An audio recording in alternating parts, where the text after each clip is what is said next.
अब आपके लिए चलते हैं चार धाम यात्रा पर। यहाँ पर भी सब मंगल ही मंगल है।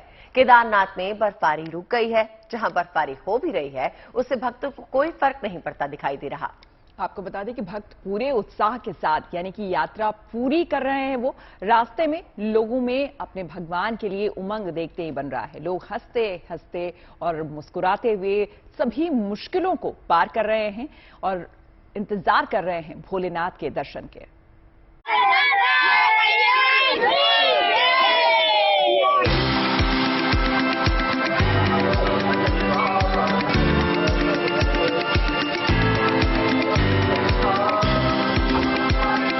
चार धाम की यात्रा पर निकले इन भक्तों का उत्साह देखते ही बन रहा है। भारी बरसात, बेमौसम बर्फबारी, चार धाम यात्रा के दुश्वारियों के बीच इनकी आस्था और उमंग अपने चरम पर है।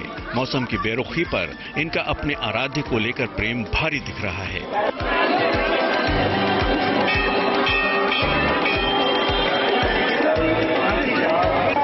मौसम के चलते परिस्थितियां अनुकूल नहीं है, लेकिन गंगोत्री यमुनोत्री धाम पहुंच रहे श्रद्धालु रास्ते में नाच गाकर आनंदित हो रहे हैं। बहुत बढ़िया लग रहा है। कोई परेशानी भी नहीं? कोई परेशानी नहीं। कितने धाम किए हैं? अभी हम यमुनोत्री होकर आए हैं। यमुनोत्री का अनुभव कैसा रहा? बहुत बढ़िया। ये देखिए करना एक दुर्गम स्थल की यात्रा करना, उसमें जोश और आदम साहस की जरूरत होती है। दरअसल आस्था के आगे दुश्वारियां नतमस्तक हो चुकी हैं। भगवान के दर्शनों के लिए उत्साह इतना है कि जयकारों और नाच गाने में भक्त सब भूल गए हैं और बस यात्रा के लिए आगे बढ़ चले हैं। बद्रीनाथ धाम में भी श्रद्धालुओं की आवाजाही के बीच बर्फबारी जारी है, लेकिन उत्साह यहाँ भी चरम है। बोल बद्री के जयकारों के बीच आस्था से लबरेज श्रद्धालुओं के लिए पल पल रूप बदलते मौसम की तस्वीर उन्हें रोमांचित भी कर रही है।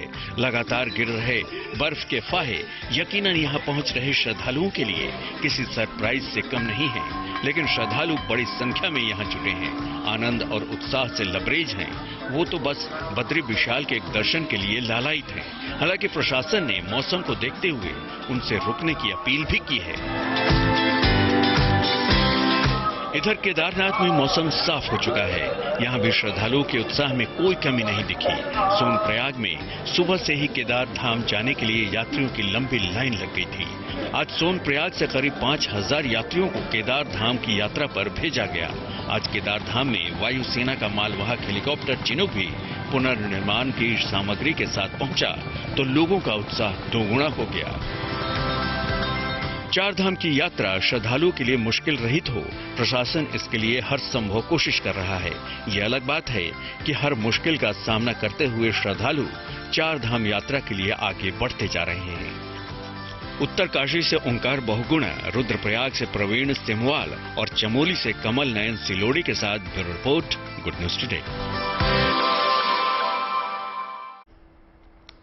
उत्तराखंड लिए चलते हैं आपको। उत्तराखंड के चमोली जिले में बसे श्री हेमकुंड साहिब के कपाट 20 मई से खुलने जा रहे हैं। इसको लेकर तैयारियों में प्रशासन जोर शोर से लगा है। मौसम की बेरुखी यहां भी लगातार जारी है, लेकिन सेना के जवानों ने अपना मोर्चा संभाल रखा है। रास्ता बनाने के लिए वो जुटे हुए हैं। हालांकि भारी बर्फबारी के बीच हेमकुंड साहिब गुरुद्वारा पहुंचने वाला रास्ता बनाना किसी चुनौती से कम नहीं है।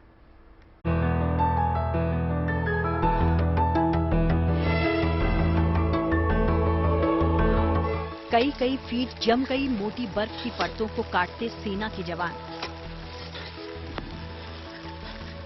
चमोली गढ़वाल में बसा श्री हेमकुंड साहिब इन दिनों बर्फ के आगोश में है। बेशक हेमकुंड साहिब तक यात्रा मार्ग देखने में बेहद खूबसूरत दिख रहा, लेकिन इन दिनों भारतीय सेना के जवान मौसम की बेरुखी और कड़कड़ाती ठंड के बीच बर्फ काटकर रास्ता बनाने के काम में जुटे हैं। बता दें कि विश्व प्रसिद्ध सिखों के पवित्र धाम हेमकुंड साहिब की यात्रा 20 मई से शुरू हो रही। श्रद्धालु इस दिन से ही दर्शन के लिए पहुंचना शुरू हो जाएंगे, मगर 15,000 फीट से ज्यादा ऊंचाई पर स्थित हेमकुंड साहिब तक पहुंचना फिलहाल तो खतरे से खाली नहीं। इसलिए यात्रा को सुचारू रूप से शुरू करने के लिए सेना के जवान यहां बर्फ काटने में जुटे हैं। पहले मौसम की बेरुखी, ऊपर से ये यात्रा मार्ग जिसमें 3 से 4 किलोमीटर का दायरा तो हर साल पूरी तरह से ग्लेशियर से पड़ जाता है। इसलिए इस बार भी बर्फ को काटकर गलियों वाला रास्ता बनाया जा रहा। वैसे तो मौसम यहाँ भी बदरी केदार की तरह फिलहाल खराब ही है, लेकिन मौसम की दुश्वारियों के बीच कभी राहत मिलती है तो भारतीय सेना के जवान यहाँ पर रास्ता बनाने की कोशिशों में लगे हुए हैं। हेमकुंड साहिब गुरुद्वारे पर 10 से 15 फीट बर्फ, यहाँ तक कि पवित्र सरोवर भी बर्फ से ढका हुआ है। ऐसे में जवानों के सामने 20 मई तक बर्फ से जम गए गुरुद्वारे और आसपास के इलाकों को दुरुस्त करने की एक बड़ी चुनौती है। बता दें कि बेतहाशा ठंड के दौरान हेमकुंड साहिब में तापमान माइनस में रहता है। ऐसे में हर साल जवान यहां पर रास्ता बनाने का काम करते रहे हैं ताकि श्रद्धालुओं को यात्रा के दौरान किसी तरह की दिक्कतें न आएं। चमोली गढ़वाल से कमल नयन सिलोड़ी के साथ bureau report, good news today. Yamuna का किनारा जो है वो रंग बिरंगे और खुशबूदार फूलों से महकने वाला है। जी हाँ, गुलजार हो जाएगा ये किनारा। ये पहल यमुना के किनारों को सुंदर बनाने के लिए किया जा रहा है ताकि यमुना घाट सुकून की 2 पल बिताने वाले जगह भी बन सके। जी हाँ, दिल्ली की यमुना को गंदगी से बचाने के लिए अब तक कई कोशिशें भी की गई हैं, लेकिन इस बार कमान संभाली है दिल्ली के उपराज्यपाल वीके सक्सेना ने। उनकी इस अनूठी पहल की जमकर चर्चा हो रही है।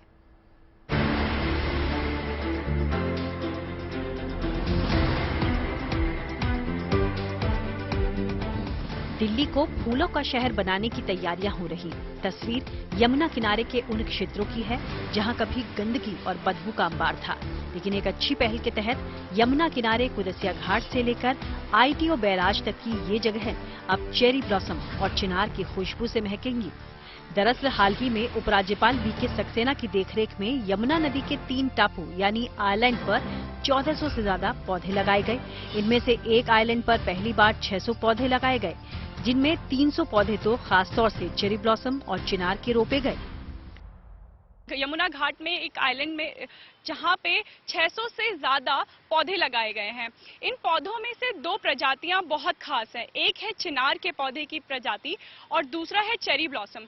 जो चिनार का पौधा है, चिनार का पेड़ है, वो कश्मीर में पाया जाता है। इसके लाल पीले खूबसूरत पत्ते होते हैं और चेरी ब्लॉसम की अगर हम पौधे की बात करें तो ये जापान में पाया जाता है। इस पौधे में सफेद और गुलाबी रंग के खूबसूरत फूल उगते हैं जो जापान की खूबसूरती को बढ़ाते हैं और अब ये पौधे दिल्ली की खूबसूरती को बढ़ाने का काम करेंगे। इन पौधों को, ये पौधे दरअसल ठंडे इलाके में पाए जाते हैं, लेकिन इन पौधों को दिल्ली के वातावरण के अनुकूल बनाने के लिए 1 महीना पहले नर्सरी में रखा गया ताकि ये दिल्ली के वातावरण में ढल सके। जम्मू कश्मीर और जापान के तापमान में उगने वाले चिनार और चेरी ब्लॉसम के पौधे को तीनों आइलैंड पर सबसे ऊंची जगह पर लगाया गया।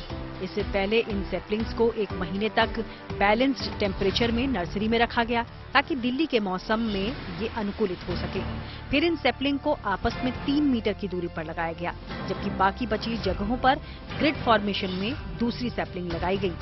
दिल्ली के LG की यमुना को सुंदर और आकर्षक बनाने की ये पहल स्थानीय लोगों को पसंद आ रही। ये LG साहब का बहुत अच्छा प्रयास है यमुना को सफाई का। पिछले यहाँ पे तकरीबन 6 महीने से LG साहब रेगुलर यहाँ दौरा कर रहे हैं और कल यहाँ पे इन्होंने बहुत बड़ा ट्री प्लांटेशन का काम किया है। जो लोग यमुना को देख के नाक पे कपड़ा लेके निकलते थे, आज यहाँ आपके सामने मैं भी खड़ा हूँ और आप भी खड़े हो। ये उन्हीं की बदौलत है जो ये सारा काम हो रहा है और यहाँ हजारों की तादाद में पेड़ लगाए जा रहे हैं।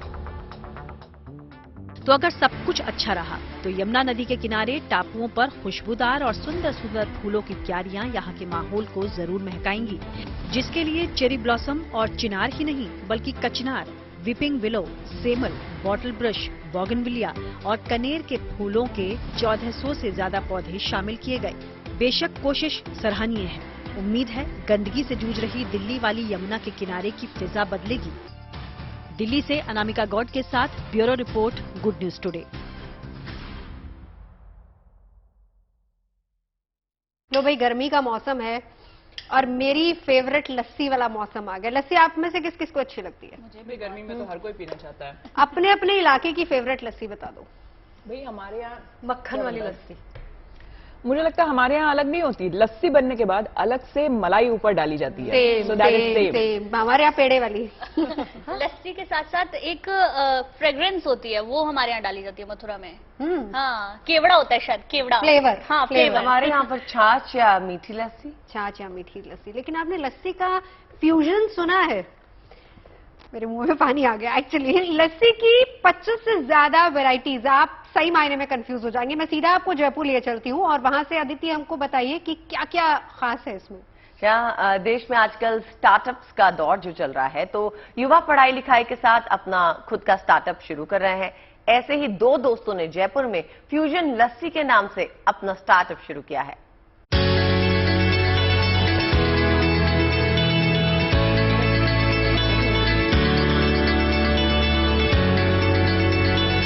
मई के इस महीने में कभी धूप तो कभी छांव है, मानो मौसम ने कंफ्यूज कर रखा हो। सिर्फ मौसम ने ही नहीं, बल्कि जयपुर में दो दोस्तों ने भी लोगों को कंफ्यूज कर दिया है। दरअसल जयपुर के मानसरोवर पार्क के पास केवल और हर्ष नाम के दो दोस्तों ने पढ़ाई के बाद लस्सी का स्टार्टअप शुरू किया है, जहां कई तरह की लस्सी बनाई जा रही है। सबसे खास बात तो ये है कि इस शॉप का नाम फ्यूजन लस्सी रखा है, कि जब भी कस्टमर उसको जब खाएगा या पिएगा तो वो खुद कंफ्यूज रहेगा कि मैं खाऊं या पीऊं। तो इसलिए हमने इसका नाम रखा है कंफ्यूजन लस्सी, कि कस्टमर पिए तो वो खुद बोल जाए, कि वो खुद कंफ्यूज हो जाए कि मैं कंफ्यूज हो गया, वो क्या है ये। हर्ष और केवल ने खुद लस्सी की वैरायटी इजाद की और कीवी, मैंगो, गुलकंद, मिक्स फ्रूट और चॉकलेट समेत 25 वैरायटी से लस्सी के स्वाद में और भी मिठास घोल दी है। अपने रियल चीजें अपने काम में लेते हैं, इसमें कोई एसेंस या फिर कोई ऐसा नहीं है कि अपन केमिकल्स काम में लेते हैं। रियल अपन खुद दही जमा के इसकी डेली बेसिस पे, और उसके अंदर ही फिर अपन चीनी और कोई केमिकल नहीं मिलाते अपन। उसके अंदर रियल फ्रूट्स अपन और ड्राई फ्रूट भी अच्छी क्वालिटी की जो है वो अपन काम में लेते हैं। जयपुर की भीषण गर्मी में फ्यूजन लस्सी का लोग लुत्फ भी उठा रहे हैं। स्वाद के साथ साथ यहाँ सेहत का भी ख्याल रखा गया है और डायबिटीज के मरीजों के लिए शुगर फ्री लस्सी भी मौजूद है। यहाँ की गुलकंद लस्सी मैंने अनलिमिटेड टाइम पी रखी है और यहाँ की जो गुलकंद लस्सी है इसमें प्योर और ओरिजिनल गुलकंद का स्वाद आता है एकदम। और इस जो क्वालिटी है ना, ये मेरे को और कहीं जयपुर में कहीं देखने को नहीं मिली आज तक। तो इसीलिए मैं इनका परमानेंट कस्टमर हूँ और आते रहते हैं और यहाँ पे ये लोग लस्सी पिलाते रहते हैं, इसलिए हर दिन नई कोई तरह की लस्सी पीते हैं हम। यहाँ एक कप लस्सी में करीब 4 से 5 तरह के फ्लेवर होते हैं, जिससे लोग कंफ्यूज भी हो रहे हैं। आप यहाँ पर आकर फ्यूजन लस्सी पर कंफ्यूज हो सकते हैं। मैं भी कंफ्यूज हुआ था और ऐसे आप भी कंफ्यूज हो सकते हैं, क्योंकि जयपुर में पहली बार इस तरह की लस्सी इतनी वैरायटी के साथ मिल रही है। हर्ष और केवल की मेहनत रंग लाई और आज जयपुर में हर किसी की जुबान पर फ्यूजन लस्सी का नाम है। जयपुर से विशाल शर्मा के साथ ब्यूरो रिपोर्ट, गुडनेस टुडे। चलिए आपको जायके का स्वाद भी दिलाते हैं। गुजरात के तापी जिले आपको लिए चलते हैं। वन विभाग की पहल पर एक रेस्टोरेंट चला जा रहा है, जिसका स्वाद लेने दूर दूर से लोग यहाँ पहुंचते हैं। बिल्कुल, और देसी और पारंपरिक अंदाज है और उसी अंदाज के साथ यहाँ व्यंजन बनाए जाते हैं और बनाने वाले भी देसी ही लोग हैं। बड़े ही जतन से लोगों को पारंपरिक भोजन परोसते भी हैं, जो लोगों को खासा रास आ रहा है।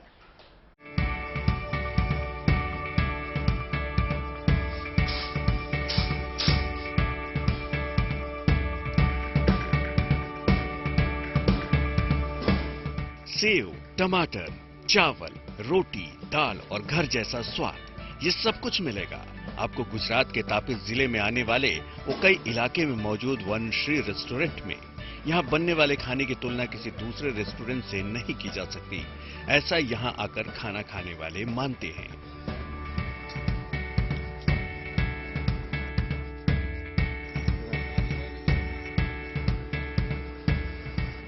बड़ी बात यह है कि ये रेस्टोरेंट वन विभाग की पहल पर खोला गया है, यानी इस रेस्टोरेंट का मालिकाना हक वन विभाग के पास है और यहाँ काम करने वाले संविदा या कहें कि दैनिक भत्ते पर रखे गए आसपास के लोग हैं, जो यहाँ पारंपरिक अंदाज में खाना बनाते हैं।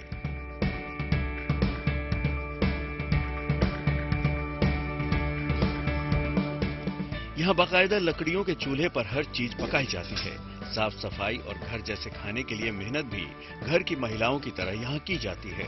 शुद्ध गुजराती स्वाद में ढले इस खाने की वैरायटी और क्वालिटी ने लोगों को इसका मुरीद बना दिया है। उससे अच्छा खाना मिलता है, 2 टाइम हमको खाना मिल जाता है और उसके अंदर इतना तेजाना जैसा इतना रहता नहीं, नॉर्मल खाना मिलता है गुजराती डिश। और साथ में दूसरा ज्वार और मक्का का रोटी भी मिल जाता है। उससे सेहत में भी थोड़ा और डाइजेशन में भी अच्छा रहता है। सबसे अच्छा फूड यही मिलता है, जो ट्रेडिशनल कहा जाता है। यहाँ का जो लोकल ट्रेडिशनल फूड होता है, चावल की रोटी, उड़द की दाल, मूंग की दाल, ये सब इधर मिलते हैं और टेस्ट भी बहुत अच्छा रहता है। अभी कितने सालों से यहाँ क्या है, ट्रेडिशनल कहीं देखने को नहीं मिल रहा है, तो जो खाने में टेस्ट हमको इधर मिल रहा है। फूड तो बहुत अच्छा है इधर। वन विभाग की इस योजना से ग्राहक भी खुश हैं और यहाँ काम करने वाले भी, बल्कि इससे आदिवासी परिवारों की महिलाएं खासी उत्साहित हैं। बड़ी संख्या में यहाँ काम करना चाहती हैं। Bureau report, good news today. Shweta, cake पसंद है? बहुत ज्यादा। केक स्टोरी सुनाती हूँ। पुणे की दरअसल एक केक आर्टिस्ट है, इनसे मिलवाती हूँ, जिसने 200 किलो का वीगन रॉयल आइसिंग केक बनाकर वर्ल्ड बुक ऑफ रिकॉर्ड्स में अपना नाम दर्ज करवा लिया है। भारत के महलों और स्मारकों की तर्ज पर बनाया गया vegan royal icing cake 10 feet लंबा और 4.7 फीट ऊंचा है। प्राची को क्वीन ऑफ रॉयल आइसिंग के नाम से भी जाना जाता है।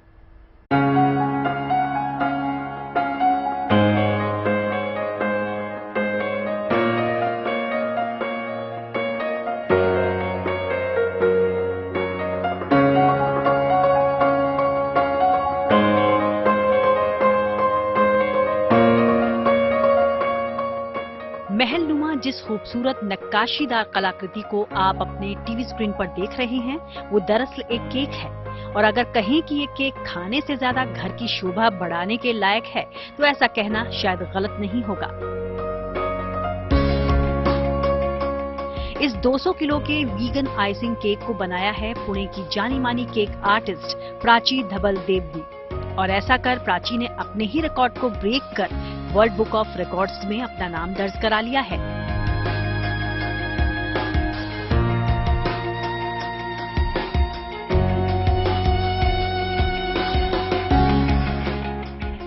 ये केक 10 फीट 1 इंच लंबा और 4 फीट 7 इंच ऊंचा है। इसकी चौड़ाई 3 फीट 8 इंच है। प्राची ने इस वीगन आइसिंग केक को भारत की लोकप्रिय वास्तुकला से प्रेरित होकर बनाया है। इस केक में आपको देश के शाही महलों और स्मारकों का अक्स नजर आएगा। And this particular structure is inspired from Indian architecture. ये रचना भारतीय वास्तुकला से प्रेरित है। वर्ल्ड बुक ऑफ रिकॉर्ड्स में इसे सबसे बड़ी वीगन रॉयल आइसिंग स्ट्रक्चर के तौर पर शामिल किया गया है। ये देश के अलग अलग महलों और स्मारकों से प्रेरित है। Different parts of India. If you look at the structure, you'll get glimpses of, monuments and palaces. And अगर आप केक को देखेंगे तो आपको महलों और स्मारकों की छवि दिखेगी। इसकी खिड़कियां, दरवाजे और गुंबद भी महलों से प्रेरित हैं। Majestic, which was, a tribute to Indian architecture.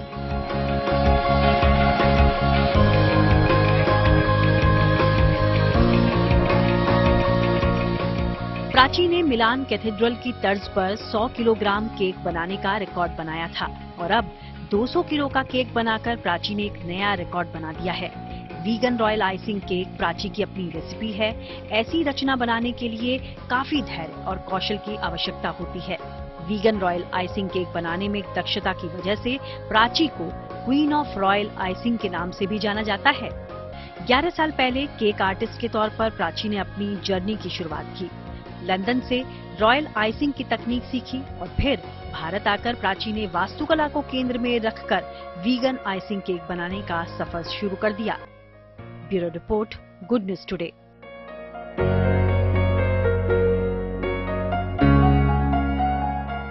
उड़ने वाली बाइक की बात कर लेते हैं, जो हकीकत बन चुकी है। दुनिया की पहली उड़ने वाली बाइक अब लॉन्च हो चुकी है। इस बाइक का नाम एक्स टूरिज्मो है। जापान की कंपनी ने इसे तैयार किया है। करीब 12 फीट लंबी इस फ्लाइंग बाइक की कीमत करीब $5.5 लाख है। इस बाइक में कावासाकी कंपनी के 2 शक्तिशाली इंजन लगे हैं।